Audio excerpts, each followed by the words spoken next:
एक सुबह शहजादी एलिज़ाबेथ ने ख्वाबनाक नींद से बेदार होकर आईने के सामने खड़े होकर अपने खूबसूरत लिबास को देखा। वो एक नाजुक और चमकदार नीले रंग का लंबा लिबास पहने हुई थी, जो उसकी खूबसूरती को दोचंद कर रहा था। एलिज़ाबेथ ने अपने लिबास की तारीफ की और फिर अपने वालिद बादशाह और माँ मलिका से एक बड़ी ख्वाहिश का इजहार किया। मैं चाहती हूँ कि मेरा लिबास हर दिन नया रंग बदल सके और मेरे बाल भी रंग बदल सके।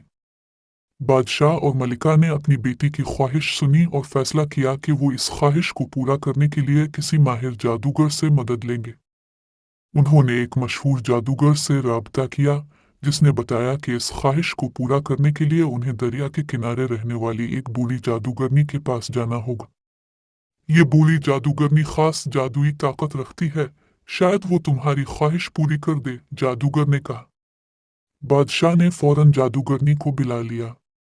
जादूगरनी ने शहजादी की ख्वाहिश सुनी और कहा, मैं तुम्हारी ख्वाहिश पूरी कर सकती हूँ, लेकिन इसके बदले में मुझे एक शर्त माननी होगी। बादशाह और मलिका ने पूछा, क्या शर्त है? जादूगरनी ने जवाब दिया, तुम्हें मेरे लिए एक नायाब जादुई फूल लाना होगा जो पहाड़ियों में चमकता है और चांदनी रात में ही नजर आता है। बादशाह और मलिका ने शर्त कबूल कर ली और अपने वफादार वजीरों को फूल तलाश करने के लिए भेजा।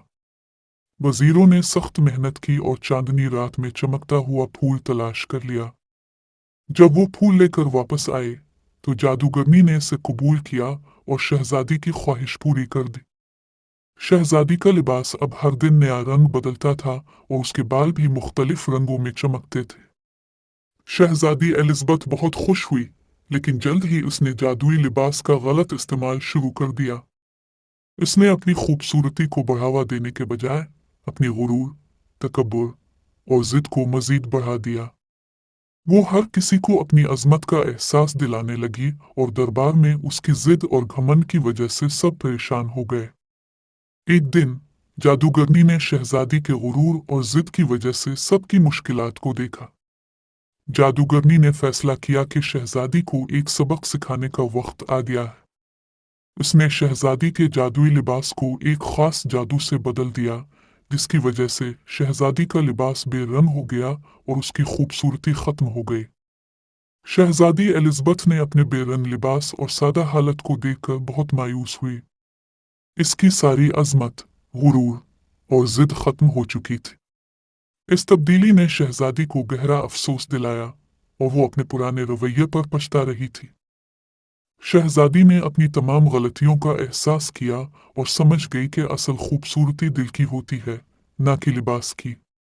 इसने अपनी जिद और गुरूर को छोड़ दिया और दिल से मोहब्बत और आजिज़ी अपनाई। बादशाह और मलिका ने अपनी बेटी की तब्दीली को सराहा और जादूगरनी ने शहजादी की सच्ची तब्दीली देखकर उसे मुआफ कर दिया। जादुई लिबास दोबारा उसकी असल हालत में वापस कर दिया गया, लेकिन शहजादी ने सीखा कि दिल की खूबसूरती ही सबसे अहम है। अब शहजादी एलिज़ाबेथ ने मोहब्बत, आजिज़ी और सादगी को अपनी जिंदगी का हिस्सा बना लिया।